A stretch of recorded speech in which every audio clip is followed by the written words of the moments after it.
Hello friends, welcome to science magnet. दोस्तों कैसे हैं आप लोग सभी? आई होप सभी बहुत अच्छे हैं, शानदार हैं, जानदार हैं। दोस्तों शुरुआत करने जा रहे हैं हम लोग जनरल साइंस यानी सामान्य विज्ञान की। आप लोग दोस्तों रेलवे का कोई सा भी एग्जाम दे लो, अगर बात करें एएलपी टेक्नीशियन की, दोस्तों इसमें आती है आप लोगों की 20 नंबर की साइंस। आरआरबी जेईई की बात कर लो 30 मार्क्स की साइंस। ग्रुप डी की बात कर लो 25 नंबर की साइंस। मतलब साइंस के बिना, विज्ञान के बिना आप लोग दोस्तों रेलवे के बारे में सोच भी नहीं सकते। अब दोस्तों आप लोग सामान्य विज्ञान साइंस की बात करें तो आप लोग जिनको भी डर लगता है दोस्तों, मैं आप लोगों को वादा दिलाता हूं, जैसे मैं पढ़ा रहा हूं आप लोगों को वैसे पढ़िए, कहीं कोई दिक्कत नहीं आएगी। और सबसे इंपॉर्टेंट चीज, मैं आप लोगों को चारों चीजें पढ़ाऊंगा। जनरली तीन ही चीज पढ़ाई जाती है। कौन कौन सी? एक तो फिजिक्स यानी भौतिक विज्ञान, केमिस्ट्री रसायन विज्ञान, बायोलॉजी जीव विज्ञान, लेकिन हम लोग एनवायरनमेंट भी पढ़ेंगे क्योंकि उससे भी क्वेश्चन आते हैं। ठीक है, तो फिजिक्स पढ़ेंगे पहले, भौतिक विज्ञान, उसके बाद में दोस्तों केमिस्ट्री यानी रसायन विज्ञान, उसके बाद में हम लोग पढ़ेंगे बायोलॉजी यानी जीव विज्ञान, और दोस्तों फिर हम लोग पढ़ेंगे एनवायरनमेंट यानी पर्यावरण। दोस्तों जब आप लोग ये चारों पूरी तरीके से पढ़ेंगे तब आप लोग बोलेंगे कि जनरल साइंस सामान्य विज्ञान का आप लोग सब कुछ सिलेबस कंप्लीट हुआ। ठीक है, तो ये दोस्तों एक डेमो क्लास है आप लोगों के लिए, लेकिन दोस्तों जो इंटेंसिटी आप लोगों को मेरे को यहां पर दिख रही है वही आप लोगों को सारी क्लासेस में मिलेगी। कोई सी भी क्लास आप लोग उठा के देख लीजिए। चलिए दोस्तों शुरुआत करते हैं। दोस्तों सबसे पहले हम लोग थोड़ा सा सिलेबस पे नजर डालते हैं, क्योंकि कोई भी सब्जेक्ट स्टार्ट करने से पहले आपको पता होना चाहिए हम लोगों को इसमें क्या क्या पढ़ना है। चलिए दोस्तों फिजिक्स यानी भौतिक विज्ञान की बात करते हैं। इसमें दोस्तों हम लोगों को जो जो टॉपिक पढ़ने हैं वो है आप लोगों के, सबसे पहला है साउंड यानी ध्वनि। ठीक है दोस्तों, ध्वनि में किस प्रकार के क्वेश्चन पूछे जाते हैं वो मैं आप लोगों को अभी भी बता सकता हूं, या जब हम लोग साउंड पढ़ेंगे तब मैं आप लोगों को समझा सकता हूं। ठीक है, तो अगर मैं अभी एक एक के बारे में बताने लग गया तो अपना इंट्रोडक्शन ही बहुत लंबा हो जाएगा। हम लोगों को आज पहले एक टॉपिक स्टार्ट करना है। ठीक है, तो देखिए फिजिक्स में पहले मैं आप लोगों को बता दूं कौन कौन से टॉपिक है। पहला है दोस्तों साउंड यानी ध्वनि, उसके बाद में दोस्तों आप लोगों का आता है मोशन यानी गति, जिसमें सब कुछ आ जाएगा, वेग, चाल, त्वरण, है ना, स्पीड, वेलोसिटी, डिस्प्लेसमेंट, गति के समीकरण। जो आप लोगों को काफी डर लगता है ना, डर आप लोगों का हमेशा के लिए दूर हो जाएगा। न्यूमेरिकल और आप लोगों को सब कुछ करेंगे हम लोग। ठीक है, इसके बाद में फोर्स एंड प्रेशर यानी बल एवं दाब। ठीक है, इसके बाद में दोस्तों आप लोगों का ग्रेविटेशन यानी गुरुत्वाकर्षण। बहुत बार क्वेश्चन पूछा जाता है ना कि एक वस्तु को हम लोगों ने छोड़ा, नीचे जब आएगा किस वेग से आएगा, या कोई वस्तु को हम लोगों ने ऊपर की ओर फेंका, कितने समय में ये अपने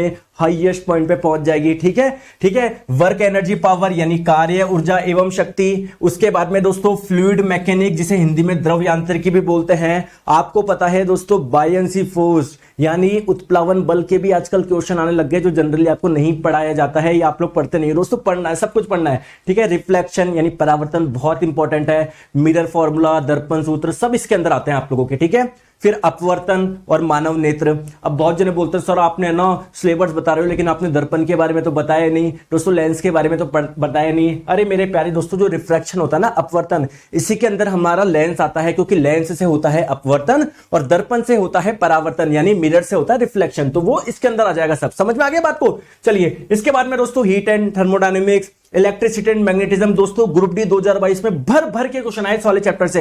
एक एक शिफ्ट में 4-4 क्वेश्चन, 5-5 क्वेश्चन केवल इस वाले चैप्टर से आ रहे थे।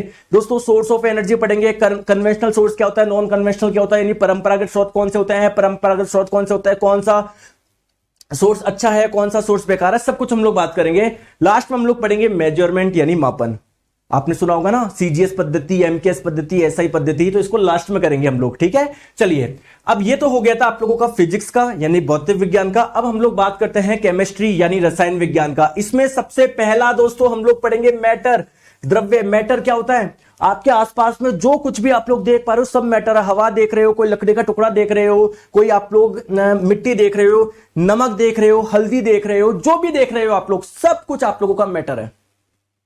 ठीक है, समझ में आ गई बात को? चलिए इसके बाद में हम लोग पढ़ेंगे दोस्तों एटम एंड मॉलिक्यूल यानी परमाणु एवं अणु को। की कोई भी चीज होती है ना, बहुत छोटे छोटे एटम से मिलकर बनी होती है, तो एटम के बारे में समझेंगे, मॉलिक्यूल के बारे में समझेंगे। उसके बाद में दोस्तों किसी एटम का स्ट्रक्चर कैसा होता है, कोई बोलता है एटम ऐसा होता है, कोई बोलता है एटम ऐसा होता है, कोई बोलता है एटम ऐसा होता है। नहीं, एटम के अलग अलग मॉडल हम लोग पढ़ेंगे।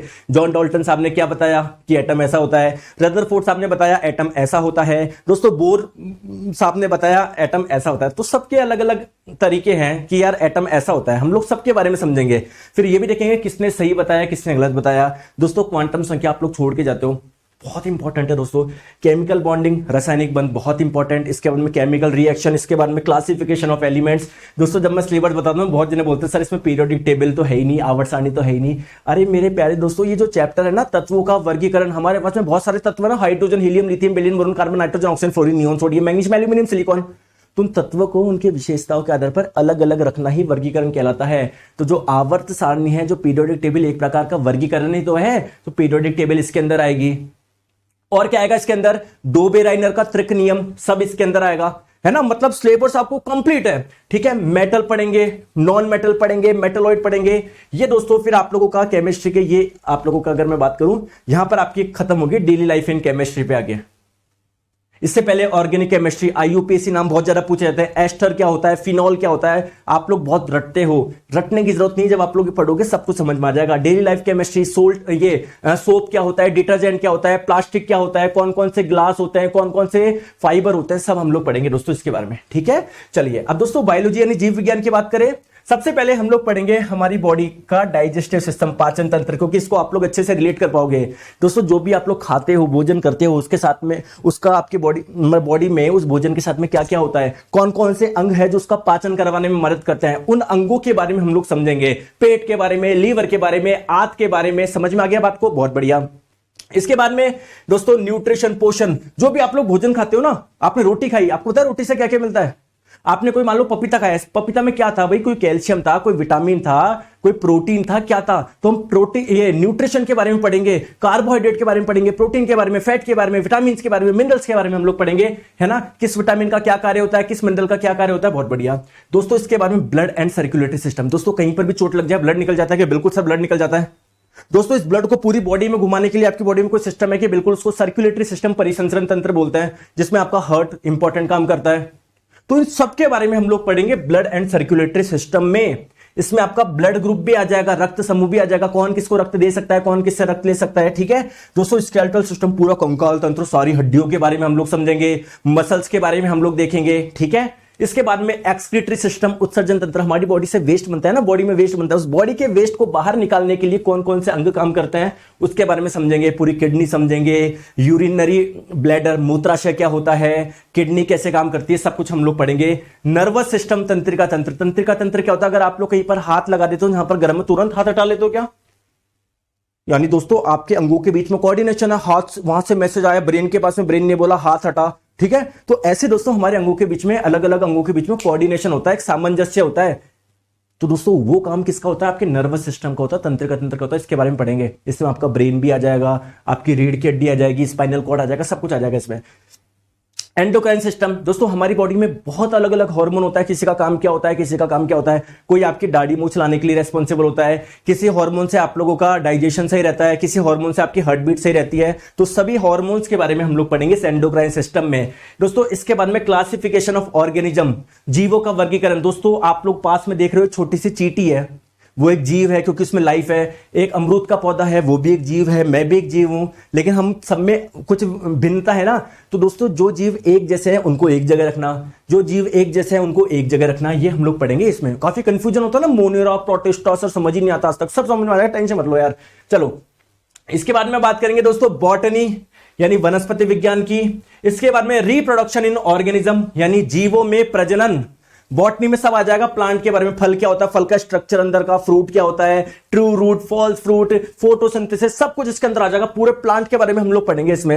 रिप्रोडक्शन इन ऑर्गेनिज्म, आप लोगों को दोस्तों पता है, जैसे आपको पता है ह्यूमंस बच्चे पैदा कैसे करते हैं या कर सकते हैं, ये आपको अच्छे से पता है। लेकिन कभी आपने सोचा है कि आम के पौधे का बच्चा कैसे बनता है, ये एक नया आम का पौधा कैसे बनता है? तो दोस्तों हर जीव अलग अलग प्रकार से प्रजनन करते हैं, तो हर जीव के बारे में देखेंगे कौन कैसे रिप्रोडक्शन यानी प्रजनन करता है। फिर हम लोग पढ़ेंगे दोस्तों सेल यानी कोशिका के बारे में। फिर हम लोग पढ़ेंगे डिजीज अलग अलग प्रकार की होती है, कोई बैक्टीरिया से होती है, कोई वायरस से होती है, कोई किससे होती है, कोई किससे होती है, हर रोग के बारे में समझेंगे दोस्तों। इसके बाद में उत्तक, शरीर टिश्यू क्या होता है, उत्तक क्या होता है। आप लोगों की कहीं पर चोट लग जाती है ना, डॉक्टर बोलता है ना यहाँ के टिश्यू फट गए, टिश्यू क्या है? हमारी पूरी बॉडी दोस्तों बहुत सारी कोशिकाओं से मिलकर बनी हुई है, तो कोशिकाओं के समूह को ही ऊतक बोलते हैं। हमारी बॉडी में अलग अलग प्रकार के ऊतक पाए जाता है दोस्तों। अगर मैं आपको हर एक चीज के बारे में अभी बताने लग जाऊं ना, तो सिलेबस में हमारा इंट्रोडक्शन में मैं आपको 3 से 4 घंटे निकाल सकता हूं सिलेबस समझाने में, ठीक है। तो हम लोगों को पहला टॉपिक स्टार्ट करना ना, इसके बाद में दोस्तों जेनेटिक्स यानी आनुवंशिकी। दोस्तों जब भी आपका जन्म होता है, बोलता ना यार ये दादा पे इसकी शक्ल दादा की जैसे लगती है, दादी की जैसे, नाना की जैसे, नानी की जैसे, पापा की जैसे, पापी की जैसे। इसका मतलब एक जनरेशन से दूसरी जनरेशन में कुछ तो है जो आ रहा है, उसी का अध्ययन हम लोग बोलेंगे, उसी का अध्ययन कहलाता है जेनेटिक्स। इसमें सर जॉन मेंडल साहब ने बहुत विशेष योगदान दिया, इसीलिए हम लोग उनको फादर ऑफ जेनेटिक्स यानी आनुवंशिकी का जनक बोलते हैं। इसके बाद में दोस्तों एनवायरमेंट साइंस बहुत जने मिस करके जाते हैं, मिस नहीं करना। इसमें स्पेशली बात करूं 3 चीजों से तो बहुत ज्यादा क्वेश्चन आता है। ट्रॉफिक लेवल, पोषण स्तर, आपने सुना होगा प्रोड्यूसर, हर्बीवोर, कार्निवोर यानी उत्पादक, शाकाहारी, मांसाहारी, पेड़ को खा रहा है बकरी को खा रहा है शेर, है ना, ठीक है।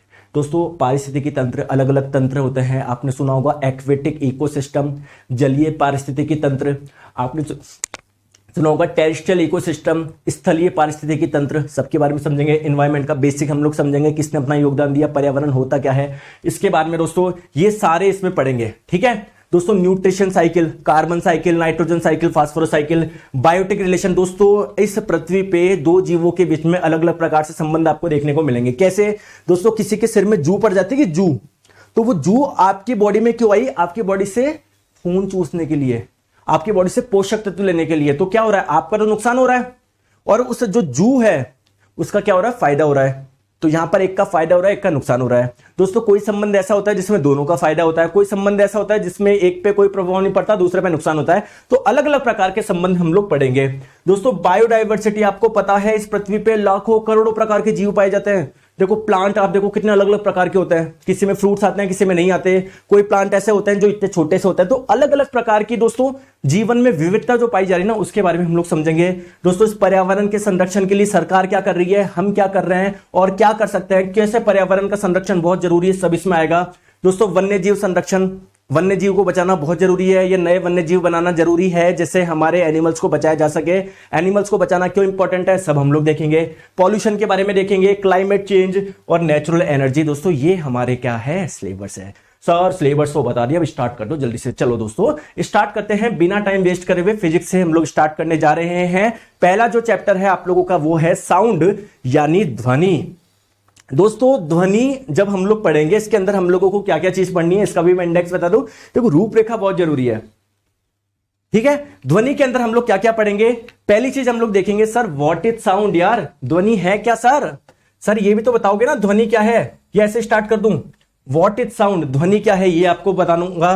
दोस्तों ध्वनि का प्रोडक्शन कैसा होता है, उत्पत्ति कैसे होती है। जैसे मैं बोल रहा हूं साउंड प्रोड्यूस हो रहा है ना, तो क्यों हो रहा है, कैसे हो रहा है और उसके पीछे क्या है ये देखेंगे। दोस्तों साउंड प्रोड्यूस तो हो गया, अब एक जगह से दूसरी जगह कैसे जा रहा है, मैं यहां पर बोल रहा हूं दूसरा व्यक्ति कैसे सुन पा रहा है, इसका प्रोपेगेशन कैसे हो रहा है, इसका संचरण कैसे हो रहा है। दोस्तों ये हम लोग समझेंगे, बहुत बढ़िया सर। इसके बाद में क्या समझेंगे सर, हम लोग देखेंगे जैसे एक्चुअली अभी मैं थोड़ी देर में बताऊंगा, जो ध्वनि होता है ना साउंड, वो तरंग के रूप में आगे चलता है। तो सर इस तरंग के में कौन कौन से गुण पाए जाते हैं, जैसे तरंग की चाल क्या होती है, तरंग की आवृत्ति क्या होती है, तरंग का आयाम क्या होता है, तरंग की तरंग दैर्ध्य यानी वेवलेंथ क्या होती है, सब कुछ हम लोग समझेंगे इसके बारे में, ठीक है। चलिए बहुत बढ़िया। इसके बाद में दोस्तों ध्वनि का परावर्तन। दोस्तों खाली कमरे में जाइए, चिल्लाइए चंपा, जैसे ही आप लोग चिल्लाओगे आवाज आपको गूंजती हुई नजर आएगी, चंपा चंपा चंपा। यानी ध्वनि जो तरंगे है वो टकरा के वापस आपके पास में आ रही है। जब कोई तरंग किसी सरफेस से टकरा के वापस आती है, इसको बोलते हैं परावर्तन यानी रिफ्लेक्शन। तो ध्वनि का भी परावर्तन होता है, ये समझेंगे। और दोस्तों इसका इस्तेमाल है ना हम लोग कई जगह करते हैं। जैसे आपने कभी वो करवाइए, सोनोग्राफी करवाइए क्या, सोनोग्राफी में यही होती है, ध्वनि की तरंगे जाती है टकरा के आती है, बहुत जगह यूज होता है इसका, ठीक है। दोस्तों इसमें इको के बारे में पढ़ेंगे, गूंज क्या होता है, रिवर्बरेशन अनुरणन क्या होता है, ये हम लोग पढ़ेंगे। दोस्तों मैंने जैसे कि बताया ना मल्टीपल रिफ्लेक्शन, अगर परावर्तन बहुत ज्यादा हो रहा है, ध्वनि टकरा के बार बार आ रहा है, तो उस टेक्नोलॉजी का इस्तेमाल हम लोग करके बहुत सारे उपकरण बना सकते हैं, उसके बारे में हम लोग समझेंगे, ठीक है। इसके बाद में दोस्तों यार आपको पता है साउंड यानी ध्वनि किससे सुन पाते हैं, हमारे कान से सुन पाते हैं। तो आपको कान का स्ट्रक्चर पता होना चाहिए ना, कान का बाह्य भाग में क्या होता है, मध्य भाग में क्या होता है, इनर पार्ट में क्या होता है। दोस्तों आप लोग कौन सी साउंड सुन सकते हैं, कौन सा नहीं सुन सकते, आप लोगों को पूरी रेंज पता होनी चाहिए, बहुत बढ़िया। इसके बाद में दोस्तों अल्ट्रासाउंड, दोस्तों एक्चुअली साउंड अलग अलग प्रकार के होते हैं। एक तो इंफ्रासोनिक यानी अपश्रव्य, एक अल्ट्रासोनिक यानी पराश्रव्य, है ना। तो अल्ट्रासोनिक का क्या यूज होता है, क्या एप्लीकेशन होता है, ये हम लोगों को देखना है। बहुत बढ़िया, ठीक है। इसके बाद में दोस्तों डॉपलर इफेक्ट। सर ये क्या होता है दोस्तों, आप लोग खड़े हो स्टेशन पर, थोड़ी दूरी पर ट्रेन खड़ी है, वो सीटी मार रही है, आपको आवाज सुनाई दे रही है, बहुत बढ़िया। लेकिन जैसे ही, अच्छा चलो ये सब छोड़ो, इसका बहुत बढ़िया एग्जांपल दूं क्या। आप खड़े हो, कोई बाइक वाला आ रहा है बहुत तेज स्पीड से, वो ऐसे जा रहा है आपके सामने से, आपको आवाज कैसे सुनाई देगी, आवाज में से चेंज आता है क्या, वो क्या है, डॉपलर इफेक्ट। पढ़ेंगे, मजा आएगा आप लोगों को, ठीक है दोस्तों। मैक नंबर, मैक संख्या क्या होती है, ये हम लोग देखेंगे। तो दोस्तों ये था आप लोगों का इंट्रो, मतलब सिलेबस डिस्कशन। अब स्टार्ट करते हैं दोस्तों साउंड से, है ना, कि साउंड क्या है और साउंड के बारे में बाकी की चीजें। चलिए दोस्तों, पहला मेरा क्वेश्चन है, साउंड यानी ध्वनि क्या है, आप ही मुझे बताइए। दोस्तों मैं आप लोगों को बहुत आसान भाषा में समझाऊं, साउंड क्या है, एक प्रकार की ऊर्जा है, एक प्रकार की एनर्जी है। जैसे सर, जैसे आप लोग मुझे बताइए, अगर कोई वस्तु गति कर रही है, मोशन कर रही है, तो वो गति क्यों कर रही है, क्योंकि उसके पास में एनर्जी है। तो आप लोग बोल सकते हो जो वस्तु गति करती है उसके पास में कौन सी एनर्जी होती है, गतिज ऊर्जा। या मैं बोलूं अगर किसी के पास में गतिज ऊर्जा है, काइनेटिक एनर्जी है, तो वो क्या कर सकता है, गति कर सकता है। वैसे ही दोस्तों अलग अलग प्रकार की एनर्जी होती है, तो साउंड भी क्या होती है, एक प्रकार की क्या होती है, एनर्जी होती है, ऊर्जा का ही एक रूप है। तो सर इस ऊर्जा का इस्तेमाल कहां पर होता है, इस ऊर्जा से क्या होता है, इस ऊर्जा से हम लोग अपनी बात किसी को सुना सकते हैं, किसी दूसरे की बात हम लोग सुन सकते हैं। चलो सर ठीक है, साउंड एक प्रकार की एनर्जी है, मान लिया। सर मुझे बताइए साउंड प्रोड्यूस कैसे होता है, ध्वनि का उत्पादन कैसे होता है, ध्वनि की उत्पत्ति कैसे होती है। तो दोस्तों अगर कहीं से साउंड प्रोड्यूस हो रहा है, ध्वनि उत्पन्न हो रहा है, इसके पीछे कारण क्या है दोस्तों, वाइब्रेशन यानी कंपन। अगर दोस्तों कोई वस्तु कंपित होती है, वाइब्रेट करती है, तो वो साउंड प्रोड्यूस करती है। जैसे आप लोगों ने देखा होगा दोस्तों, गिटार के तार को कभी आप लोग ऐसे टर्न करोगे, साउंड प्रोड्यूस होगा क्या, क्यों, क्योंकि वो वायर क्या करता है, वाइब्रेट करता है, कंपन करता है, इसलिए उससे साउंड प्रोड्यूस हो रहा है। दोस्तों मैं बोल रहा हूं मेरे से साउंड क्यों निकल रहा है, क्योंकि दोस्तों अपने यहां पर क्या है, एक पार्ट पाया जाता है, एक ऑर्गन पाया जाता है, एक अंग पाया जाता है, जिसका नाम है लैरिंग्स, जिसे हम लोग हिंदी में वॉइस बॉक्स भी बोलते हैं। क्यों, क्योंकि इससे वॉइस निकल रही है। तो जब मैं बोल रहा हूं ना, तो ये जो हमारा लैरिंग्स होता है ना, ये वाइब्रेट करता है, कंपन करता है, जिसकी वजह से साउंड प्रोड्यूस होता है। सर और एक एग्जांपल बताइए दोस्तों, आप किचन में जाइए, एक खाली प्लेट लाइए, उस पर चम्मच से मारिए, साउंड आएगा क्या, क्यों, क्योंकि जो आपकी प्लेट है ना वो वाइब्रेट कर रही होगी। तो जब भी कोई वाइब्रेट करता है उससे साउंड क्या होता है, प्रोड्यूस होता है। सर बहुत बढ़िया। तो एक चीज आप लोग ध्यान रखिएगा, अगर कोई वाइब्रेट नहीं कर रही तो उससे साउंड प्रोड्यूस हो ही नहीं सकता। साउंड की बेसिक कंडीशन ही क्या है, अगर कोई वस्तु वाइब्रेट कर रही है तो उससे साउंड प्रोड्यूस होगा, अगर कोई वस्तु वाइब्रेट नहीं कर रही है तो उससे साउंड प्रोड्यूस नहीं होगा। जैसे आपने ढोलक देखा है दोस्तों, ढोलक पे जब आप लोग बजाते हो ना, तो उसकी जो मेम्ब्रेन होती है झिल्ली, वो वाइब्रेट करती है, इसकी वजह से क्या होता है, साउंड प्रोड्यूस होता है। बहुत बढ़िया। चलिए सर, अब सर मुझे एक चीज बताइए, आपने बता दिया साउंड का प्रोडक्शन कैसा होता है, सर वाइब्रेशन से होता है, कंपन से होता है, लेकिन सर मुझे तो यही नहीं पता वाइब्रेशन क्या होता है। अरे भैया अब देखो दोस्तों, ये मेरा हाथ है, अगर मैं ऐसे कर दूं, अब बोल सकते हो कि सर आपका हाथ वाइब्रेट क्यों कर रहा है, सर आपका हाथ वाइब्रेट क्यों कर रहा है, बोल सकते हो क्या, हाँ सर बोल सकते हो। अब देखो आपको पता तो है वाइब्रेशन किसको बोलते हैं, आप बस मजाक कर रहे हो। देखो अब मैं इसकी स्पीड को, जो मेरा हाथ वाइब्रेट करता है ना, इसको मैं स्लो करता हूं, देखो क्या हो रहा है,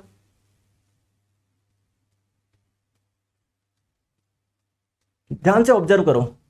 अगर तेज करो तो हो क्या रहा है, देखो एक तरफ जा रहा है, फिर आ रहा है, जा रहा है, फिर आ रहा है। जैसे मान लीजिए मैं अगर दिल्ली, जयपुर से दिल्ली जा रहा हूं, मैं क्या बोलूंगा, I am going to Delhi from Jaipur. तो मान लो अगर जयपुर ये रहा, दिल्ली ये रहा, तो जयपुर दिल्ली, जयपुर दिल्ली, जयपुर दिल्ली ऐसे करता रहूं, तो मैं बोल सकता हूं कि मैं वाइब्रेट कर रहा हूं मैं, ठीक है क्या। तो दोस्तों मैं कहां पर जा रहा हूं, दिल्ली, कहां से, जयपुर से, दिल्ली जयपुर, दिल्ली जयपुर। तो दोस्तों मैं इस मोशन को एक विशेष नाम दिया जाता है, 2 एंड 4th मोशन। सर नहीं आया समझ में, कोई बात नहीं, आ जाओ समझा, टैंग मानो। दोस्तों बैक एंड फोर्थ मोशन जो होता है ना, ये 2 एंड 4th मोशन आप लोग बोल सकते हो। सर हिंदी में बताओ ना, अरे यार आगे और पीछे की गति को क्या बोलते हैं, कंपन बोलते हैं। अगर कोई आप लोग आगे पीछे आप हो रहे हो, तो आप लोग बोलोगे वाइब्रेट कर रहा है ये वस्तु। जैसे गिटार का दोस्तों कोई तार होता है ना, जब उसको छेड़ते हो तो ऐसे ऐसे करता है ना, वो आगे पीछे आगे पीछे आगे पीछे आगे पीछे, तो आप लोग उसको बोलोगे वाइब्रेशन यानी कंपन। सर मैंने एक टर्म और सुना था वाइब्रेशन के साथ में, ऑसिलेशन, दोलन। सर ये दोलन क्या होता है दोस्तों, वाइब्रेशन और ऑसिलेशन दोनों एक ही चीज है। फिर सर इसके नाम अलग क्यों दिए गए हैं। जैसे अगर मैं आपको बोलूं कान और नाक क्या है सर, दोनों मानव शरीर के अंग है, लेकिन सर इनमें कुछ तो अंतर होगा ना, तभी तो इसको कान बोला इसको नाक बोला है। हाँ अंतर है, कान से हम लोग सुनते हैं, नाक से हम लोग सूंघते हैं। तो सिमिलरली दोस्तों वाइब्रेशन है ना, वाइब्रेशन और ऑसिलेशन में डिफरेंस क्या है दोस्तों, जो जिसकी फ्रीक्वेंसी तेज होती है उसको बोलते हैं वाइब्रेशन, और जिसकी फ्रीक्वेंसी कम होती है उसे बोलते हैं ऑसिलेशन। देखो दोस्तों यहां पर भी हो रहा है एक प्रकार का वाइब्रेशन लेके, तो लेकिन इसको वाइब्रेशन नहीं बोलूंगा, जो धीरे होता है ना इसको ऑसिलेशन बोलते हैं, दोलन बोलते हैं। जो बहुत तेज होता है ना उसको वाइब्रेशन बोलता है। तो अगर आप लोगों से कोई पूछे साउंड किससे प्रोड्यूस होगा, वाइब्रेशन से, ऑसिलेशन से, तो आप लोग क्या बोलोगे? ठीक है, देखो वाइब्रेशन में और इसमें डिफरेंस क्या है, जो वाइब्रेशन होता है ना इसकी फ्रीक्वेंसी हाई होती है, इसकी आवृत्ति उच्च होती है, जबकि ऑसिलेशन जो होता है ना, दोलन जो होता है, इसकी आवृत्ति बहुत कम होती है, काफी लो होती है। तो कुल मिला के आप लोग ये बोल सकते हो सर ऑसिलेशन यानी दोलन से ध्वनि उत्पन्न नहीं हो सकती, वाइब्रेशन से यानी कंपन से ध्वनि उत्पन्न हो सकती है। दोस्तों बहुत बढ़िया। चलिए अब सर आगे मुझे एक चीज बताइए, चलो साउंड प्रोड्यूस हो गया, लेकिन आगे कैसे जाएगा, साउंड प्रोपोगेट कैसे करेगा, ध्वनि का संचरण कैसे होगा सर, मुझे इसके बारे में बताइए, अभी मैं आपको समझाता हूं। दोस्तों इसके लिए मैं पहले आप लोगों को कुछ चीज समझाता हूं, लेकिन थोड़ा सा गला खराब है, कोई बात नहीं। ओहो सॉरी सॉरी सॉरी सॉरी, ये क्या हो गया, आ जाओ। हाँ हम लोग क्या समझने जा रहे हैं, साउंड का प्रोपोगेशन कैसे होगा, ध्वनि का संचरण कैसे होगा, आइए मैं आपको समझाता हूं। दोस्तों प्लीज इस एक एग्जाम्पल को समझिएगा। मान लीजिए यहां पर क्या है, कोई बैल है, कोई घंटी है, बहुत ही बढ़िया सर, ठीक है। यहां पर क्या है दोस्तों, आप खड़े हो, या आपका कान है, या मैं खड़ा हूं मान लेते हैं। दोस्तों अगर घंटी बजेगी तो आपके पास में ध्वनि आएगी क्या, साउंड आएगा क्या? दोस्तों इसके पीछे कारण क्या है, क्योंकि इन दोनों के बीच में क्या है, एयर है, वायु है। दोस्तों एयर है तो बीच में एयर के क्या होंगे, बहुत सारे मॉलिक्यूल होंगे, कण होंगे, बोलो हाँ या ना, अरे बोलो हाँ या ना, बहुत सारे मॉलिक्यूल होंगे ही नहीं होंगे, अरे हवा के बहुत सारे पार्टिकल, बहुत सारे कण होंगे ही नहीं होंगे, बताओ। दोस्तों किसी ने इसको बजाया, इससे साउंड प्रोड्यूस हो रहा है। क्यों प्रोड्यूस हो रहा है, क्योंकि सर जरूर ये वाइब्रेट कर रहा होगा, जरूर यह कंपन कर रहा होगा, तभी तो ध्वनि से उत्पन्न हो रही है। अभी अभी मैंने आपको बताया, ठीक है। दोस्तों एक चीज मुझे बताइए, कोई व्यक्ति है जिसके बिजली का झटका लग गया, वैसे उससे करंट लग गया, अगर आप जाके उसको टच करोगे, जैसे मान लीजिए कोई व्यक्ति यहां पर खड़ा है, उसको वो वाइब्रेट कर रहा है, अगर मैंने उसको जाके टच करा तो मैं भी कंपन करूंगा, नहीं करूंगा, बोलो हाँ या ना। तो दोस्तों ये वाइब्रेट कर रहा है, दोस्तों जैसे ये पार्टिकल इसके कांटेक्ट में आएगा ये भी वाइब्रेट करेगा, वाइब्रेट कर रहा है, यानी इसके पास में क्या आ गई, एनर्जी आ गई। जो एनर्जी इसके पास में थी वो इसके पास में आ गई। दोस्तों जब ये झुन झुन झुन, तो ये से पास वाले को टक्कर मारेगा, ये भी झुन झुन झुन झुन झुन, यानी एनर्जी इसके पास में आ गई। फिर ये पास वाले को फिर ये करेगा, फिर ये करेगा, फिर ये करेगा, फिर ये करेगा, फिर ये करेगा, फिर ये करेगा, फिर ये करेगा, फिर ये करेगा। तो दोस्तों जो एनर्जी यहां पर थी वो कहां पर पहुंच गई, यहां पहुंच गई। और आपने अभी तो बताया साउंड एक प्रकार की एनर्जी, तो साउंड यहां से यहां पर पहुंच गया। तो आप लोग क्या बोल सकते हो, ध्वनि आप लोगों का एक जगह से दूसरी जगह कैसे जाते हैं सर, जो माध्यम होता है ना बीच में, जैसे यहां पर एयर है, तो सर माध्यम के कण थोड़े से क्या करते हैं, हलचल करते हैं, जिसकी वजह से एक जगह से दूसरी जगह तक ध्वनि जाती है। सिंपल सी बात है क्या, ठीक है। देखो जैसे देखो देखो देखो देखो, ये दो चिड़िया बैठी, एक ये रही एक ये रही। जब ये बोलेगी काऊ काऊ, कुछ भी बोलेगी यार, काऊ काऊ तो कौवा करता है, फिर भी समझ लो कुछ बोलेगी तो ध्वनि इसके पास में जा रही ना, तो ध्वनि का एक जगह से दूसरी जगह पर जाना ही क्या कहलाता है, ध्वनि का संचरण कहलाता है, ध्वनि का प्रोपोगेशन कहलाता है। यही क्वेश्चन कई बार पूछ लिया जाता है, ध्वनि के एक जगह से दूसरी जगह पर जाने को हम लोग क्या बोलते हैं, ठीक है, बहुत बढ़िया। चलिए अब सर इसके पीछे कारण क्या है, जो मैंने आप लोगों को बताया, ठीक है। रुको मैं आपको है ना फील साउंड का प्रोपेगेशन क्या होता है, इसको एक बहुत फेमस एग्जांपल देता हूं मैं आपको, इस वीडियो को ध्यान से देखो। दोस्तों आप लोग ये बजा रहे हो, यहां से साउंड प्रोड्यूस हो रहा है कि बिल्कुल हो रहा है, चलो मान लेते हैं। अब आप लोग मान लीजिए यहां पर खड़े हो आप लोग, ठीक है, आप यहां पर खड़े हो। दोस्तों इस घंटी के बीच में और इसमें क्या है, बीच में एयर है, वायु है। तो एयर के दोस्तों बहुत सारे पार्टिकल्स होंगे, लोग थोड़े बड़े बड़े पार्टिकल बना देते हैं जिससे आप लोग आसानी से देख पाओ, ठीक है, ऐसे ऐसे कर करके, ठीक है, बहुत सारे पार्टिकल्स है, बहुत सारे पार्टिकल्स है। दोस्तों ये इससे ध्वनि उत्पन्न हो रही है, इसका मतलब ये वाइब्रेट कर रहा होगा, कंपन कर रहा होगा। दोस्तों जो वायु का पार्टिकल इसके कांटेक्ट में आएगा वो भी हिलेगा, वो भी कंपन करेगा, फिर ये इसके कांटेक्ट में ये भी करेगा, फिर ये भी करेगा, फिर ये भी करेगा, फिर ये भी करेगा, फिर ये भी, फिर ये भी, फिर ये भी। तो जो एनर्जी यहां के पार्टिकल के पास में थी वो यहां तक पहुंच रही है, यानी जो ध्वनि, जो साउंड एनर्जी वो यहां थी वो यहां पर पहुंच रही है। दोस्तों समझ में आ गया क्या? सर नहीं आया, सर मुझे फील करवाओ, लेट्स फील, आ जाओ फील करते हैं। दोस्तों आपका सिलेक्शन होगा, जो होगा अगर आप लोग मेहनत कर रहे हैं तो। देखो सीधी सी बात है, मेहनत कर रहे हो होगा, फालतू की बकवास करोगे कुछ नहीं होने वाला जीवन में। कंटेंट पे ध्यान दो सिर्फ, कंटेंट इज द किंग। अच्छा पढ़ा है, अच्छे से पढ़ा है और दोस्तों सही प्रकार से मेहनत करिए, सिलेक्शन हो ही नहीं सकता। दोस्तों पूछता क्या है, पढ़ते क्या हो, लिख के क्या आते हो, तीनों अगर विपरीत है तो दोस्तों सिलेक्शन कैसे होगा आप मुझे बताओ। तो जो एग्जाम में पूछा जाता है पहले तो वो पढ़ो, अच्छे से पढ़ो, विजुअलाइज करो, रटो मत। चीजें समझ में आ गई तो बस आप लोग सारे क्वेश्चन को सोल्व कर पाओगे। दोस्तों ये मान लीजिए आपके जो अभी आप लोगों का सिलेक्शन नहीं हुआ तो पड़ोसी आपको ताना देते होंगे, अरे नहीं हो रहा, पता नहीं क्या करता रहता है, जबकि आपको पता है दोस्तों आप मेहनत कर रहे हो। कोई बात नहीं दोस्तों, वो दिन आएगा, ऊपर वाला सुनेगा, आपका सिलेक्शन होगा, ठीक है। उस दिन छत पे लगाना स्पीकर, लगा लोगे ना, आपको जो गाना बजाना है बजाओ, घर वालों को नचाओ, ठीक है। अब दोस्तों आपने स्पीकर बजाया, स्पीकर से साउंड निकल रहा है, क्यों निकल रहा होगा, क्योंकि सर स्पीकर वाइब्रेट करता होगा। बहुत बढ़िया, स्पीकर वाइब्रेट कर रहा होगा। आप कभी भी चला के देखना, कभी स्पीकर से साउंड, स्पीकर पे हाथ लगा के देखना, वो क्या होता है, वाइब्रेट होता है, आपको पता पड़ जाएगा हाथ लगाने से, तो ये वाइब्रेट कर रहा होगा, कंपन कर रहा होगा। अब दोस्तों आपके जितने भी पड़ोसी सबको आज देखो मजा चखाने वाला है, अपन टेंशन मत लो। ये है आपका पड़ोसी नंबर ए, एक दोस्तों दूसरी दिशा में पड़ोसी, पड़ोसी नंबर बी। दोस्तों ऊपर वाले ने क्या करा है, आपका काम आसान कर दी। क्या दोस्तों, सब जगह एयर दे दी, हवा दे दी। सर इससे कैसे मजा आएगा, अभी देखो दोस्तों।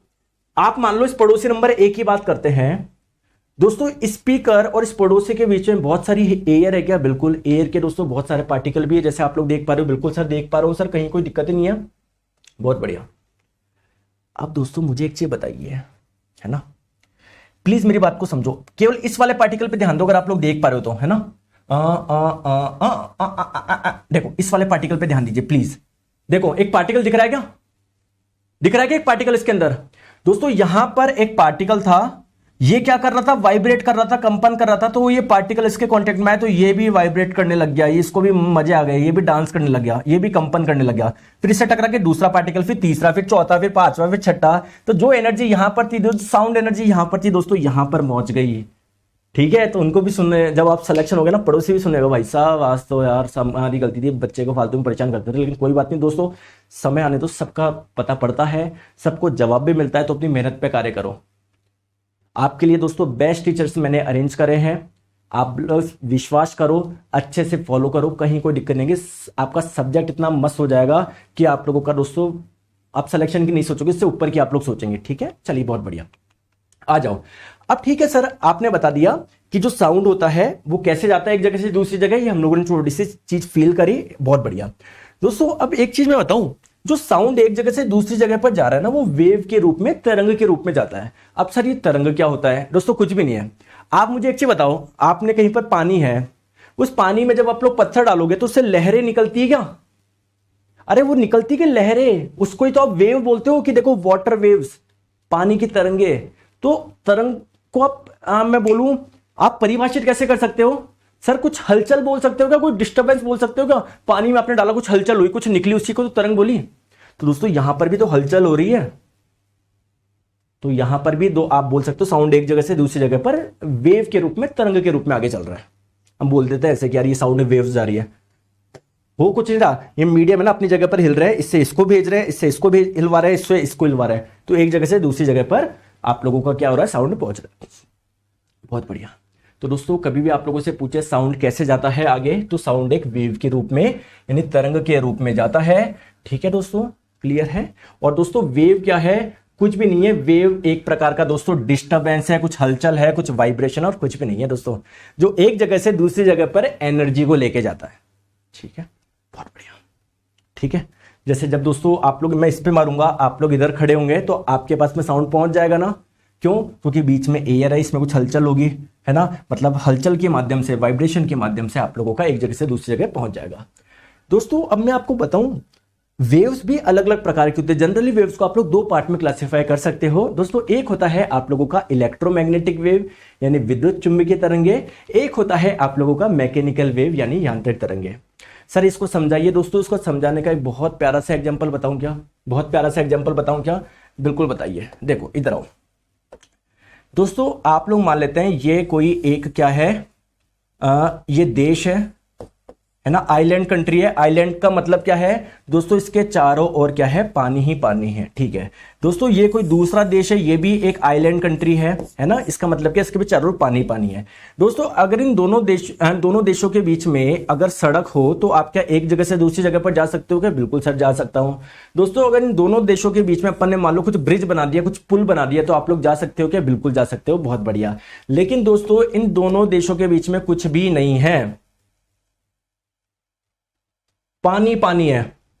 क्या आप लोग सीधे जा सकते हो क्या? नहीं जा सकते। तो आप लोग तभी जा सकते हो जब बीच पे कोई सड़क हो या कोई पुल हो। ठीक है, ठीक है। अब बात करते हैं दोस्तों किसी पक्षी की। दोस्तों जो पक्षी होता है, क्या वो एक जगह से दूसरी जगह पर जा सकता है क्या? ये इंतजार करेगा क्या कब सड़क बने मैं जाऊं? इंतजार करेगा क्या कब ब्रिज बने या पुल बने मैं जाऊं? नहीं सर, ये तो जा सकता है सर। तो दोस्तों सिमिलरली कुछ तरंगे ऐसी होती है जिनको एक जगह से दूसरी जगह पहुंचने के लिए भी कोई माध्यम नहीं चाहिए, और कुछ तरंगे ऐसी होती है जिनको एक जगह से दूसरी जगह पर पहुंचने के लिए माध्यम चाहिए ही चाहिए। तो ऐसी तरंगे जिनको एक जगह से दूसरी जगह पर पहुंचने पर माध्यम चाहिए होता है, मीडियम चाहिए होता है, चाहे मीडियम कोई सा भी हो, कोई सा भी हो। जैसे मैं यहां पर हूं, आप यहां पर हो, आपके बीच में हमारे बीच में एयर है, तो एयर भी एक माध्यम है। अगर पानी होता तो वो भी एक माध्यम है। अपने बीच में बहुत सारा लोहा भर देते, वो भी एक माध्यम है। मतलब माध्यम अगर हो रहा है तो कुछ तरंगे होती है जिनको माध्यम चाहिए होता है तभी वो जा सकते हैं, उनको बोलते हैं मैकेनिकल वेव। और कुछ तरंगे ऐसी होती है जो दोस्तों उनको माध्यम की जरूरत नहीं है। अगर वैक्यूम यानी निर्वात भी हुआ ना तब भी वो चल जाएगी। बहुत जनों को वैक्यूम का मतलब ही नहीं पता। ठीक है दोस्तों, आपका खाली कमरा है, अच्छे से सफाई करवा दो, पूरा खाली कर दो। क्या बोलोगे कि कमरे के अंदर वैक्यूम है? नहीं बोलोगे, क्योंकि कमरे के अंदर एयर तो बची ना, वायु तो बची ना। तो उस एयर को भी निकाल लोगे ना, तब जाके आप लोग बोलोगे इस कमरे के अंदर क्या है, वैक्यूम है, निर्वात है। दोस्तों ऐसी तरंगे जिनको निर्वात में से भी चल लेती है, चाहे माध्यम हो या नहीं हो कुछ फर्क नहीं पड़ता, ऐसी वेव को बोलता है इलेक्ट्रोमैग्नेटिक वेव यानी विद्युत चुंबकीय तरंगे। दोस्तों एक एग्जांपल दूं, एक एग्जांपल दूं क्या? आ जाइए दोस्तों, आप मुझे बताओ, जैसे ये है सन, है ना, ये है सन, ये है हमारी अर्थ। दोस्तों यहां पर तो चलो मान लेते हैं वायु है, इस जगह तो वायु है, लेकिन बीच में बहुत सारा क्या है, ऐसी जगह है जहां पर कुछ भी नहीं है, एयर भी नहीं है, उसको आप लोग क्या बोलोगे? वैक्यूम बोलोगे, निर्वात बोलोगे। तो आप लोग मुझे बताइए, क्या लाइट वेव्स यानी प्रकाश तरंगे क्या पृथ्वी पर पहुंचती है? क्या पहुंचती है? कि बिल्कुल, लेकिन बीच में तो वैक्यूम था, तो उसमें से भी क्यों चल पाई वो? क्योंकि ये किस प्रकार की तरंग है? इलेक्ट्रोमैग्नेटिक वेव है, विद्युत चुंबकीय तरंग है। तो विद्युत चुंबकीय तरंग के अगर कोई आप लोगों से एग्जांपल पूछे तो एग्जांपल आप लोग ध्यान रखिएगा कौन सा। एक बहुत सारे एग्जांपल बताता हूं, एक्सरे होता है, ठीक है, अल्ट्रावायलेट रेज होता है, और एक इसका फेमस एग्जाम्पल जो भी मैंने बताया लाइट रे, प्रकाश किरणें बोल दो, प्रकाश तरंग बोल दो, कोई दिक्कत नहीं है। मैकेनिकल का फेमस एग्जाम्पल कौन सा है दोस्तों? साउंड वेव, ध्वनि तरंगे। इनको चाहिए चाहिए भैया कुछ माल चाहिए सर। जैसे इसका कोई एग्जांपल बताओ दोस्तों। जैसे मान लो ये चंद्रमा है, मून है, चंद्रमा है, एक व्यक्ति यहां पर है, एक व्यक्ति यहां पर है। दोस्तों मैं दूसरे व्यक्ति से बोल रहा हूं,